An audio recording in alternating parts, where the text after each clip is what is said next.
Assalomu alaykum. O'tgan kun davomida jahonda ro'y bergan eng asosiy voqea va yangiliklar sharhi bilan kundalik xabarnomada tanishtiramiz.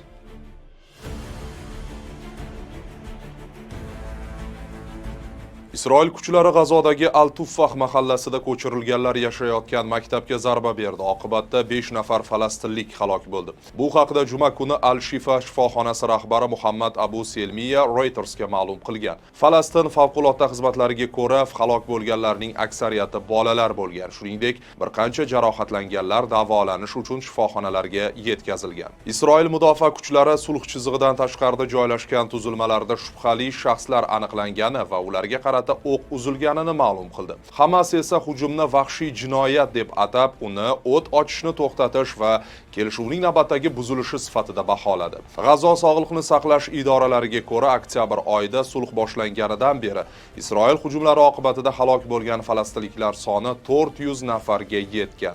BMT bosh kotibi Antonio Guterresning aytishicha, G'azoda ocharchilikning oldi olingan, biroq gumanitar vaziyat nihoyatda beqaror. G'azoda aholining 75% dan ortig'i, ya'ni 1.6 million kishi o'ta keskin oziq-ovqat tanqisligi va og'ir darajadagi to'yib ovqatlanmaslik xavfiga duch kelishi kutilyapti. Guterres yana bir bor o't ochishni barqaror to'xtatish, ko'proq o'tish punktlarini ochish va muhim tovarlarga qo'yilgan cheklovlarni bekor qilishga chaqirdi.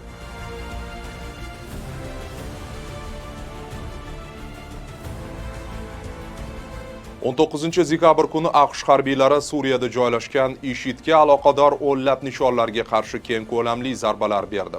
Rasmiylarga ko'ra, bu amerikalik harbiylarga qilingan hujumga javoban amalga oshirilgan. AQSh mudofaa vaziri Pete Hegseth, bu urushning boshlanishi emas, bu qasos e'lonidir dedi. Donald Trump esa Suriya hukumati zarbalarni to'liq qo'llab-quvvatlaganini va AQSh juda jiddiy javob zarbalari berayotganini yozdi. Biz Suriyadagi IShID bezorlarini urdik. Bu juda muvaffaqiyatli bo'ldi, dedi Trump. AQSh markaziy qo'mondonligining ma'lum qilishicha, zarbalar Suriyaning markaziy hududlaridagi 70 dan ortiq nishonni urgan. Amaliyotni Iordaniya qiruvchi samolyotlari qo'llab-quvvatlagan. AQSh harbiylari hujum F-15 va A-10 samolyotlari, shuningdek, Apache vertolyotlari va HIMARS raketa tizimlari yordamida amalga oshirilganini aytdi. Suriya Tashqi ishlar vazirligi bayonotiga ko'ra, mamlakat IShIDga qarshi kurash va uning Suriya hududida hech qanday boshpanaga ega bo'lmasligini ta'minlashga qat'iy sodiq. So'nggi oylarda AQSh yetakchiligidagi koalitsiyaning IShIDga qarshi havo zarbalari va quruqlikdagi amaliyotlarida Suriya xavfsizlik kuchlari ham ishtirok etyapti. Hozirda Suriyada taxminan 1000 nafar AQSh harbiysi qolmoqda.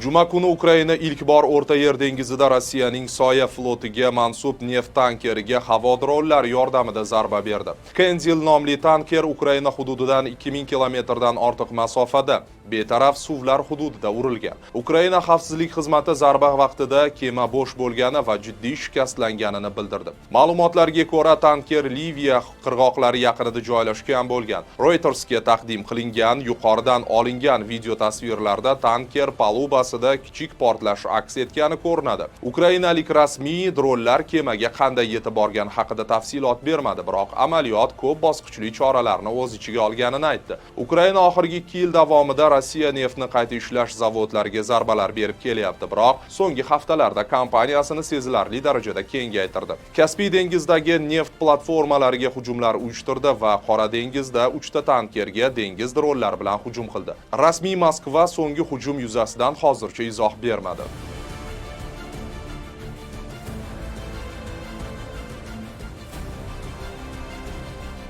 Juma kuni Tayvan poytaxtidagi metro bekatida sodir etilgan hujumlar oqibatida kamida 3 kishi halok bo'ldi, 5 kishi jarohat oldi.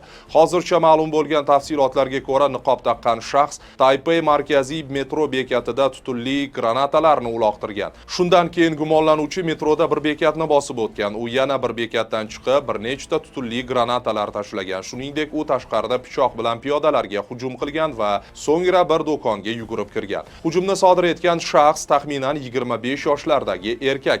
Hujumdan keyin yaqin atrofdagi binodan sakrab halok bo'lgan. Shu bilan halok bo'lganlar soni 4 nafarga yetdi. Politsiya ma'lumotiga ko'ra, ayrim shaxslar nafaqat pichoq zarbalaridan, balki tutunli granatalar ta'sirida ham jarohat olgan. Tayvan bosh vaziri Cho Jung hujumlarni ataylab amalga oshirilgan harakat deb atadi.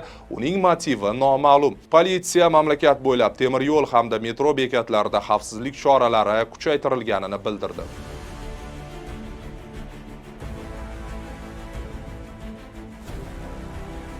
Yevropa davlatlari o'rtasidagi keskin muzokaralardan so'ng Yevropa komissiyasi prezidenti Ursula von der Leyen bahsli Mercosur kelishuvini imzolashni yanvar oyiga qoldirdi.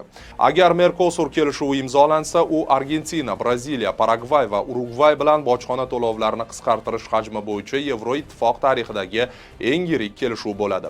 18-dekabr kuni Bryusseldagi yig'ilishda Italiya bosh vaziri Giorgia Meloni qo'shimcha vaqt so'raganidan so'ng Yevrokomissiya savdo kelishuvini imzolashni kechiktirdi. Hozircha aniq sana belgilanmagan. Bitim Yevropa hukumatlari tomonidan ma'qullanishi kerak bo'lib, buning uchun ittifoq aholisining 65% ifodalovchi kamida 15 ta davlat roziligi talab etiladi. Polsha va Vengriya kelishuvga qarshi, Fransiya va Italiya esa mol go'shti, shakar, parranda go'shti va boshqa mahsulotlar importining ko'payishidan xavotirda. Bitim tarafdorlari bo'lgan Germaniya, Ispaniya va Skandinaviya davlatlari bu bitim AQSh va Xitoyga qarshi javob choralari ekanini aytayapti. Biroq yevropalik fermerlar Lotin Amerikasidan keladigan arzon mahsulotlar mahalliy ishlab chiqaruvchilarga zarar yetkazishidan hamda adolatsiz raqobatga olib kelishidan xavotirlanmoqda. Buning ortidan Bryusselda minglab traktorlar ishtirokida fermerlarning namoyishlari bo'lib o'tmoqda. Sizlarga yetkazmoqchi bo'lganlarimiz hozircha ana shulardan iborat edi. Doim aytadiganimiz, o'zingizni ehtiyot qiling, kun uzdan uzoqlashmang. Ko'rishguncha xayr, sog', omon bo'ling.